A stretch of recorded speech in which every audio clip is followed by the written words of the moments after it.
showing is the number of issues, the number of new issues that have emerged, and the number of new issues range from this whole love jihad issue to issues of the earlier issue that existed and continues to be a millstone around our neck, which is the beef ban.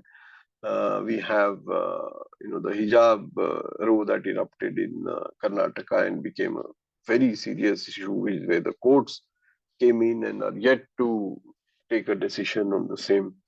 And as Samar very rightly has encapsulated and summarized in his brilliant foreword of how the marginalization of the Muslim continues relentlessly, using every possible source that every possible area and every possible vulnerability that exists.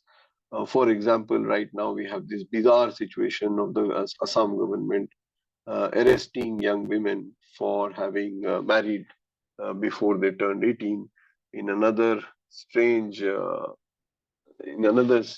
interpretation of making the victim the criminal, which is what seemed to have been the case throughout, even in the beef issues.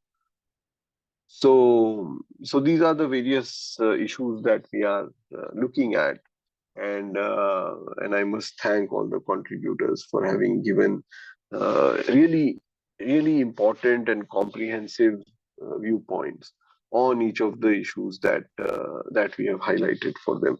Now, there are obviously some that we can't capture because the hate factory keeps manufacturing new issues by the day. It is relentless.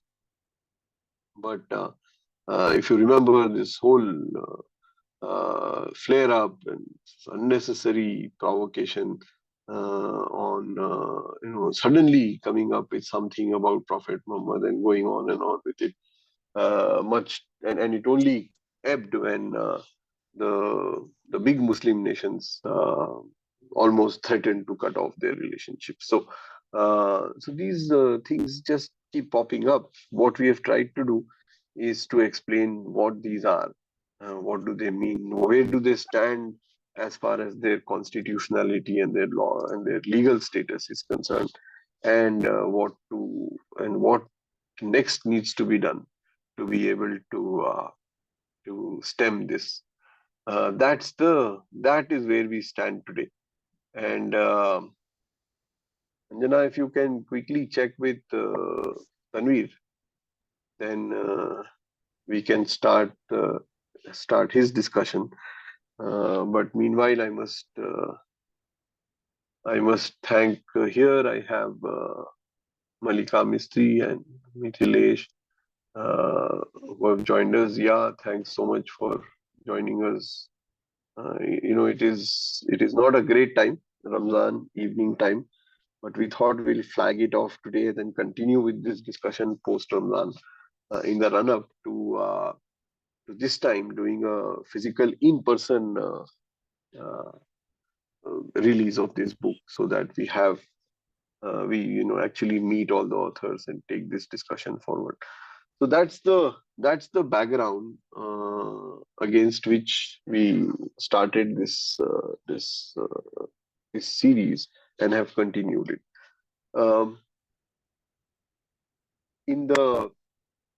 In one of the chapters, and this is a chapter that again we are doing as a separate program, again in very active collaboration with the US IPI, something that Arun and Apurva at CDPP are working on very closely. It is this entire thing of how social media and hate news is getting whipped up, and it's a serious issue. Not it's far more serious than random trolls writing abusive stuff on social media. It's now actually becoming law, and it's a very strange kind of proposal that the state has, where it will reserve the right to reject or to deny anybody the right to say anything.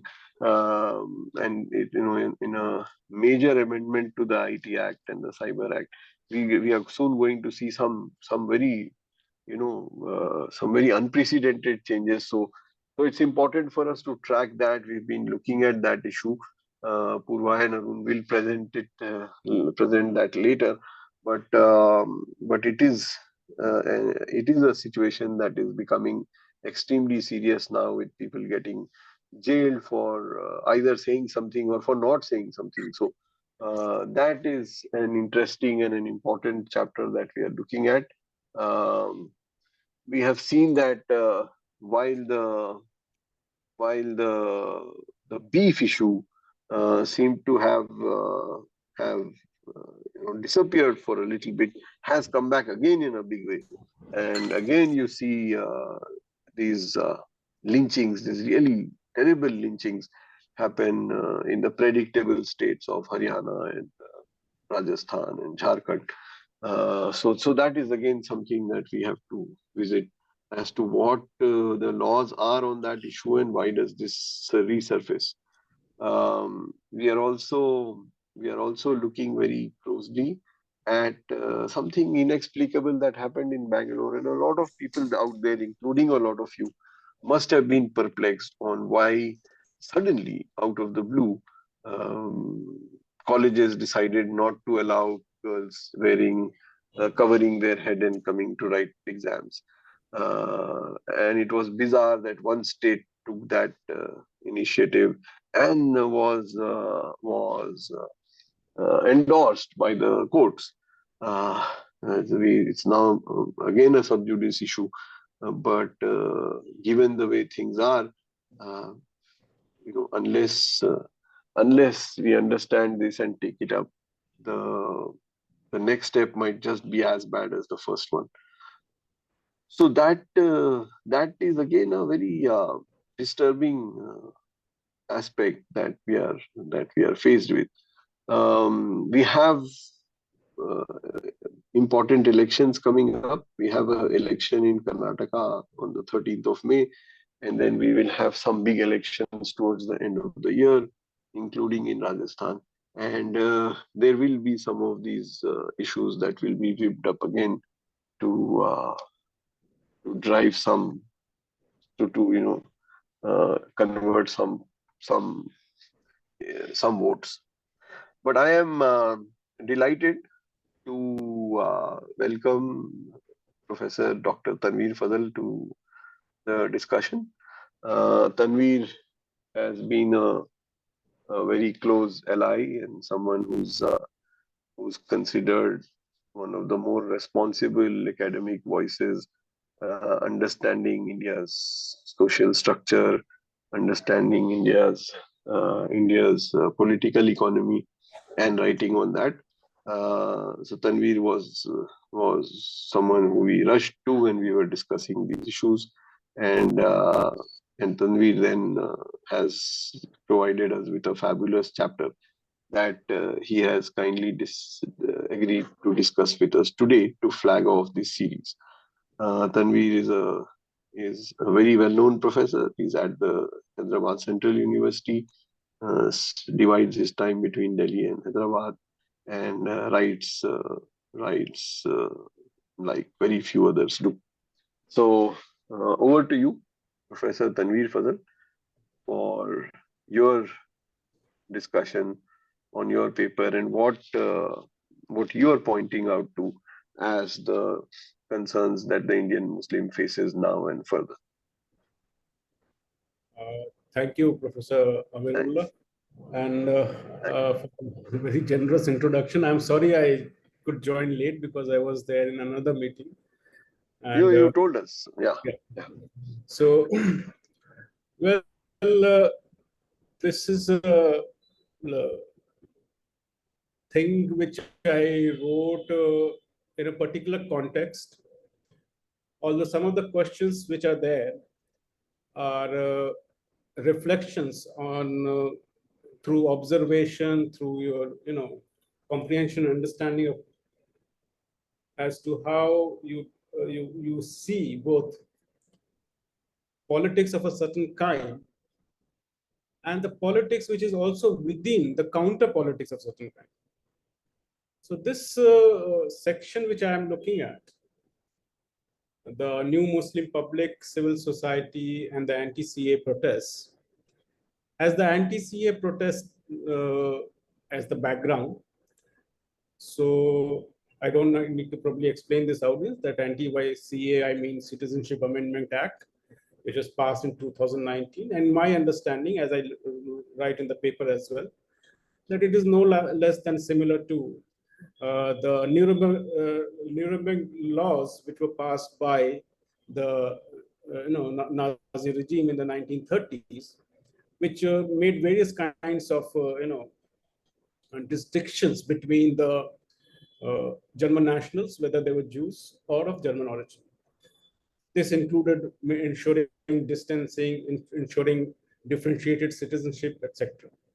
So, in my understanding, as I see that the Indian Citizenship Act of 1955, which was neutral, ethnically neutral, which did not make any differentiation on the basis of ethnic or cultural markers, has gradually shifted towards or allowed that shift to happen with ethnically differentiated citizenship emerging. This is both in terms of the laws along on the question of citizenship, as well as citizenship as it is felt and experienced.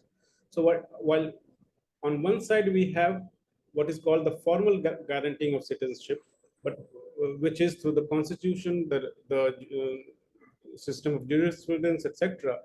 But on the other hand, we also have what can be understood as a substantive citizenship, which is experienced, felt uh, by the ordinary citizenry, and how that may differ from actually the formal guarantee. So that is one part of the understanding which is reflected in this paper. But the paper actually is in the context of, as I said, the Anti-CA Act. It looks at the Anti-CA Act not necessarily very thoroughly, neither the Anti-CA protests so thoroughly, but what it tries to understand is the distinction between protesters and how this distinction amongst the protesters is maintained in terms of the relationship which they establish with the state. So the protesters too have a relationship with the state. All protesters may not necessarily are seen as those who are right-bearing, those who are endowed with the freedom to act, freedom to associate, and freedom to express their anger. In those terms too, there is a distinction. And Talal Asad, in one of his essays, makes a distinction between the torturables and the non-torturables. There are sections of citizenry in the world which are considered as torturable, and they are frequently, subjected to various different kinds of tortures. Minorities in various parts of Europe, the blacks, Africans in America, or we have similar Dalits and Muslims in India. So these could be considered as torturables. But sometimes the non-torturables also get tortured. The distinction is when the non-torturables get tortured, you have a huge public outcry, you have huge kinds of demonstrations, protests. You also have the consciousness itself, the national consciousness being shaken. But that necessarily may not happen when the usuals, those who are considered as usually torturables, get to be tortured. So similarly, as we see in the context of the protests too, we have protesters of various different kinds. And here I'm also, connecting it or developing this idea. If I read in a different context, the work by Mahmood Mamdani on that particular essay, which later developed into a book called Good Muslim and Bad Muslims. And this is in the connection with the talks around in the public discourse in the West on the question of terrorism, on the question of Islam, etc. And whereas the clear distinction is maintained, there is a certain typology of what constitutes a good Muslim. A good Muslim is one who speaks in the liberal voice, one who is modern, rational,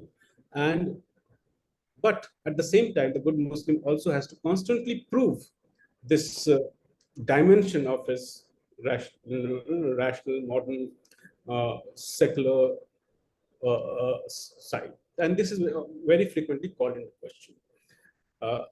Here in this case, in the case of the anti-CA protests too, what we see, the protests began in a big way, soon as the act was passed. And we see the first that it was the minority institutions, particularly like Jamia Millia, Liga Muslim, Darul Uloom of Nadwa. The students of these were in the forefront of the protests, and they were they were subjected to all kinds of police violence, incarcerations, etc. And later on, the protests spiraled into localities, neighborhoods, uh, in across the country. And in the recent years, I have not seen this kind of a spontaneous uprising, at least amongst the Muslims, in which various different sections of the community and women in huge numbers were participating. This was probably for the first time where at the forefront of the mobilization were not the clergy. In fact, they were kept outside of it altogether. If one was to look at and examine those protests closely. But at the same time, if you see that these were the protests which were dealt with a very heavy hand in different parts of the country, not only in Western UP, where the police ransacked households, opened fires. Nearly 23 people were killed for protesting against the passing of the act. Similarly, in Delhi, right in this capital, in the eyes where the national media resides, that we had all sorts of brutalities unleashed and state violence apart from the majoritarian violence which was unleashed on the protesters. The protesters, if we see, we cannot actually enumerate them or their demographic kind of a data we can be provided ever, but primarily comprised of Muslims. Although a section of the secular civil society also joined it. Uh, However, the sites of protests were generally the Muslim neighborhoods, and which were also the places which were badly targeted by the state violence. Now, I try to make it, apart from these protest sites, which were, so brutally dealt with, we also have in every city, etc., there are designated sites for protests. And in these sites of protests, the rules of the game are very well established. The protesters who come very frequently and come and protest on a variety of issues, you will see student organizations going and protesting over fee hike or over any instance with any question about education, etc. There are women's organizations and similarly various different kinds of associational forms. They frequently arrive, go, and use these sites of protest, designated sites of protest, to air their grievance. And in these sites of protests, the script is a bit predetermined. An ethnography of these sites of protests will tell you that both the protester and those who are representing the state, in that the police van, etc., know what are the tolerable acts and to what extent protests will be done and are allowed. Protest generally turns out to be largely a celebration of togetherness, of expression of some kind of an anger, but also in a very muted form and restrained form. And it is also sort of a celebration of the human spirit of togetherness, particularly in perceivably bad times, that people of like-minded nature come together and share each other's, concerns and anxieties. So, uh, but the spontaneous protests which emerge, in which poor and the in those uh, neighborhoods where they're actually affected the most, uh, when those spiral, they don't care for these orchestrations, and they probably can't afford to as well. They're not necessarily pre-trained in this exercise of democracy, where you have to be a good citizen, and for being a good citizen, you need to have to protest accordingly. You know, so their protest has to be very chaotic, impulsive, and therefore in nature, which becomes actually an excuse for massive unleashing of state violence very frequently. I therefore try to make a distinction between a good protester and a bad protester.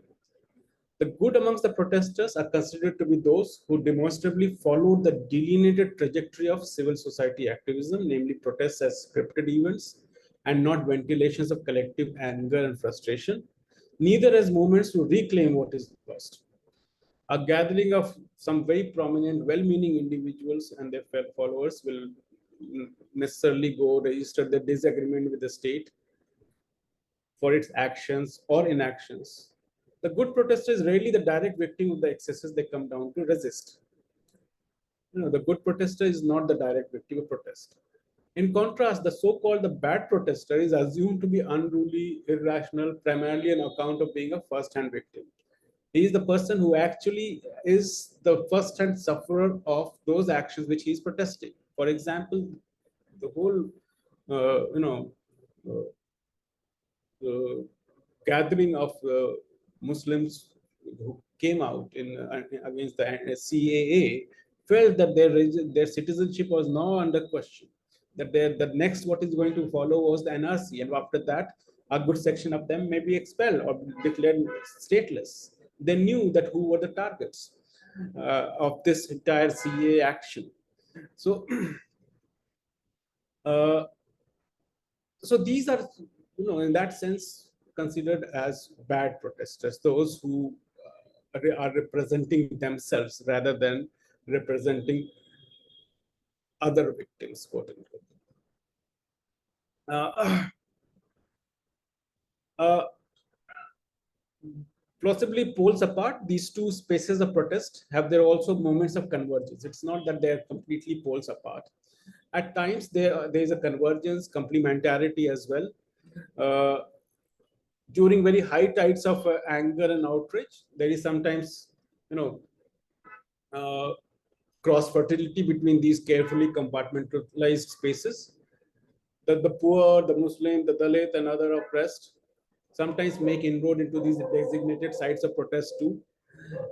They go to air the grievance in a sanitized way, in a more orchestrated fashion, and to play the role of a good protester so that the protest itself doesn't come into question. Very often you go to the media, reportage, and you will be told that how, because of the peasants gathering in on the roads, that how much of public nuisance it has created, etc. So sometimes they do that. So the poor and the affected, sometimes they also behave according to what is expected out of them. That they go to organized protests, organized sites, and similarly, you also have the civil society activists rushing to the sites of violence after a violence has taken place, fact-finding reports, alternate truths, contests, and the constructs of the state. So there are sensitive writers, actors, journalists who popularize the atrocities that the vulnerable have faced. But at the same time, what is expected out of the affected, out of those who are the real victims of the situation, that they need to fall in line. That non-violence, for instance, is repeatedly emphasized. that direct confrontation with authorities is declared as no, it is frowned upon. The protesters are trained into a new, this modern middle class civil society sort of a civilized form of protest, irrespective of the fact that whether those protests are productive in producing the outcomes which the protesters want. Uh, uh, so this was very much evident in the anti-CA protests as well.